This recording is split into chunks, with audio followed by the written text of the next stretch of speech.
Hi friends, welcome to our channel. నేను ఈ stories రాయడానికి చాలా కష్టపడతాను.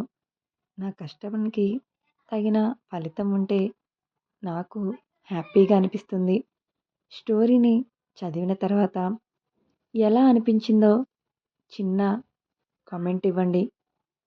అలాగే సబ్స్క్రైబ్ చేసుకోకుండా చూస్తున్నట్లయితే ప్లీజ్ దయచేసి సబ్స్క్రైబ్ చేసుకోండి. అలాగే లైక్ చేయండి. మొన్న అడిగిన పొడుపు కథకి ఇద్దరు కరెక్ట్గా ఆన్సర్ చెప్పారు. ఆ పొడుపు కథకి సమాధానం చేతివేళ్ళు. ఈరోజు మీకోసం ఇంకొక పొడుపు కథ చూద్దాం ఈరోజు ఎంతమంది చెప్తారో. సూర్యుడు చూడని గంగ, చాకలి ఉతకని మడుగు. ఏమిటది? ఆన్సర్ ఏంటో తెలిస్తే కింద కామెంట్లో తెలియచేయండి. ఇంకా స్టోరీలోకి వెళ్దాం. దేవాన్షి పరిణయం, ఎపిసోడ్ నెంబర్ 130. ఏడుస్తున్న ఆద్య కళ్ళు తుడిచి, నువ్వు ఇలా ఏడిస్తే నాకు నచ్చదు. అమాయకంగా ముద్దు ముద్దుగా ఉంటేనే నాకు నచ్చుతుంది అని ఆర్యన్ అంటాడు. ఆర్యన్, నేను ఒకటి అడగనా అని ఆద్య అంటుంది. ఏంటో అడుగు, చెప్తాను అని ఆర్యన్ అంటాడు. నీకు బ్రీతింగ్ ప్రాబ్లం ఉండాలి కదా, అది ఇప్పుడు పూర్తిగా తగ్గిపోయిందా అని అడుగుతుంది. హా, అదైతే నిన్ను చూసిన వెంటనే తగ్గిపోయింది. అప్పటి వరకు ఆ ప్రాబ్లం వల్ల నేను చాలా ఇబ్బంది పడేవాడిని అని ఆర్యన్ అంటాడు. అయితే ఆ ప్రాబ్లం మళ్ళీ ఇంకెప్పుడు నీకు రాకూడదు అని అంటుంది. ఇంతలో ఆర్వి బయట నుంచి, వదిన ఒకసారి బయటికి రా అని పిలుస్తుంది. ఆర్వి పిలుస్తుంది, నేను మళ్ళీ వస్తాను అని ఆద్య బయటికి వెళ్తుంది. ఆర్వి వాళ్ళని చూసి, మీరు ఎక్కడికైనా వెళ్తున్నారా అని ఆద్య అడుగుతుంది. అది ఈ ఊరిలో ఒక శివాలయం ఉంది. మళ్ళీ ఎప్పుడొస్తానో తెలియదుగా, అందుకే గుడికి వెళ్తున్నాను. నేను వెళ్తానంటే బావ కూడా వస్తానన్నాడు. ఇద్దరం వెళ్తున్నాం అని ఆర్వి అంటుంది. అయితే నేను వస్తాను, అలాగే నాకు ఊరి చూసినట్లు కూడా ఉంటుంది అని ఆద్య అంటుంది. అలా అయితే బావని కూడా రమ్మనక్క అని విహాన్ అంటాడు.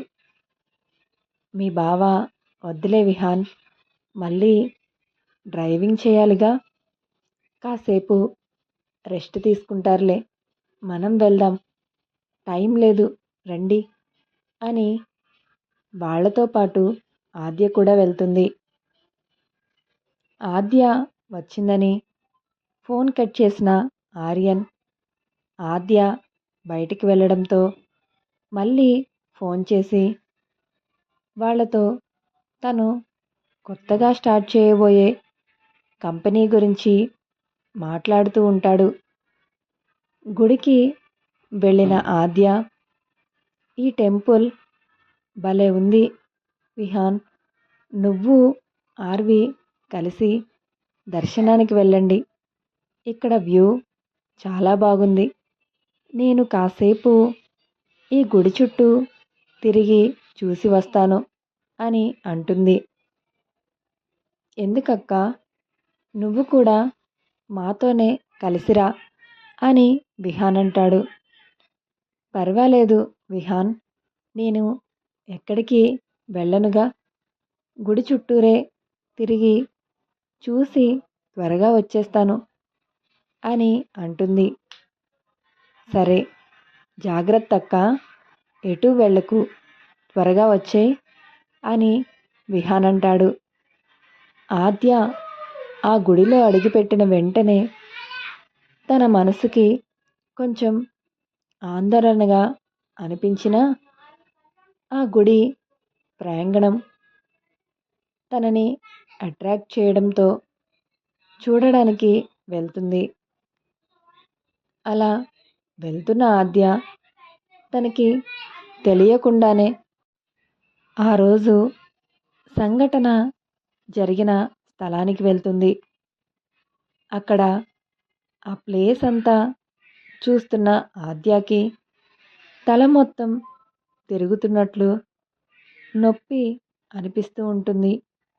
ఫోన్ మాట్లాడి బయటకు వచ్చిన ఆర్యన్కి ఎవరు కనిపించకపోవడంతో, ఆర్వి, ఆద్య, విహాన్ ఎక్కడున్నారత్తా, కనిపించట్లేదు అని ఆర్యన్ అడుగుతాడు. వాళ్ళు మన ఊరి శివాలయం దగ్గరికి వెళ్ళారు. ఆర్వి మళ్ళీ ఎప్పుడొస్తానో తెలియదు, ఒకసారి వెళ్ళొస్తానని అంటే తీసుకువెళ్ళాడు అని చరిత అంటుంది. ఆ మాట వినగానే ఆర్యన్ టెన్షన్ పడుతూ, అత్తయ్య, మామయ్య పొలానికి వెళ్ళారు కదా, మామయ్య బండి తాళం ఇక్కడే ఉందిగా, ఒకసారి బండి తాళం ఇవ్వవా అని ఆర్యన్ అడుగుతాడు. అలాగే ఆర్యన్, ఇస్తాను ఉండు అని చెప్పి తాళం తీసుకొచ్చి ఆర్యన్కిస్తూ, ఏమైంది నాన్న, అంత టెన్షన్ పడుతున్నావు అని అడుగుతాడు. అలాంటిది ఏమీ లేదత్తా, నేను కూడా వెళ్ళి చాలా రోజులైందిగా, ఒకసారి నేను కూడా చూసి వస్తాను అని గబగబా బైక్ స్టార్ట్ చేసుకుని వెళ్తాడు. ఇక్కడ పిన్ని అనే ప్లేస్లో అత్త అని మెన్షన్ చేసుకోండి, నేను చూడకుండా తప్పు రాశాను. గుడిలోకి వెళ్తున్న ఆర్యన్కి అటువైపు ఖాళీ స్థలంలోకి తల పట్టుకుని తూలుతూ వెళ్తున్న ఆద్య కనబడగానే గబగబా పరిగెత్తుకుంటూ ఆద్య దగ్గరికి వెళ్తాడు. ఆర్యన్ వెళ్ళేసరికి గట్టిగా ఏడుస్తూ, బావా, ఎక్కడున్నావు, నాకు భయంగా ఉంది, ఇక్కడ అన్నీ మంటలు ఉన్నాయి అని ఏడుస్తూ కింద పడిపోతున్న ఆద్యని ఆర్యన్ గట్టిగా పట్టుకుంటాడు. మంటలు ఎక్కువగా ఉన్నాయి, నువ్వు ఎక్కడున్నావు, రా బావా, వెళ్ళిపోదాం అని అంటున్న ఆద్యాని చూసి, ఆద్య, చూడు, నాకు ఏమీ కాలేదు, నేను ఇక్కడే ఉన్నాను అని ఆర్యన్ పిలుస్తూ ఉంటాడు. ఆర్యన్ మాటలు వినగానే కళ్ళు తెరిచి చూసిన ఆద్య ఆర్యన్ని గట్టిగా హగ్ చేసుకుని, నీకు ఏమీ కాలేదుగా, నువ్వు బాగానే ఉన్నావుగా, నువ్వు ఇక్కడ ఉన్నావని చెప్పారు బావా, అందుకే నేను కూడా వచ్చాను.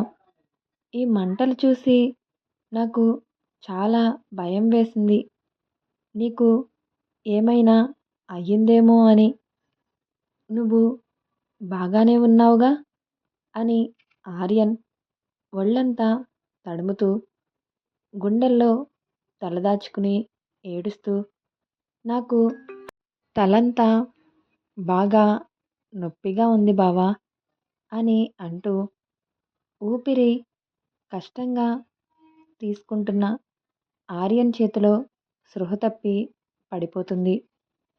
ఆద్యాని ఆ పొజిషన్లో చూసిన ఆర్యన్కి టెన్షన్తో ఒళ్ళంతా చెమటలు పట్టేస్తాయి.